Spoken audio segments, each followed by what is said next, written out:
தமிழ் வாழ்க, தமிழர்கள் வாழ்க வளமுடன்.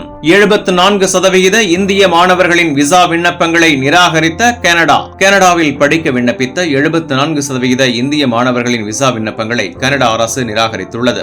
கடந்த 2024ஆம் ஆண்டு மட்டும் 1.88 லட்சம் மாணவர்கள் அந்நாட்டிற்கு படிக்க சென்றனர். இதற்கு உலகத்தரமான கட்டமைப்பு, பாதுகாப்பு மற்றும் வேலைவாய்ப்புகள் ஆகியவை முக்கிய காரணமாக அமைந்திருந்தது.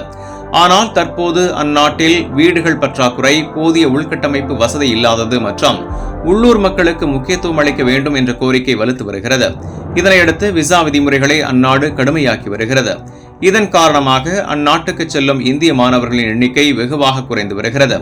தற்போது கடுமையான கட்டுப்பாடுகளால் இந்தியாவிலிருந்து விண்ணப்பிக்கும் மாணவர்களை பெரிதும் பாதித்துள்ளதாக அரசு தரப்பில் தெரிவிக்கப்படுகிறது.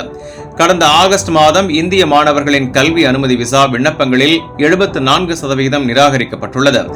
கனடாவின் வெளியுறவு அமைச்சர் அனிதா ஆனந்த் கடந்த மாதம் இந்தியாவிற்கு வருகை தந்தபோது கனடா குடியேற்ற விதிமுறைகளில் கட்டுப்பாடுகளை விதிக்க நடவடிக்கை எடுத்து வருகிறோம் என்றும் அதிகமான இந்திய மாணவர்கள் கனடாவில் படிக்க வேண்டும் என கூறியிருந்தார் என்பது குறிப்பிடத்தக்கது.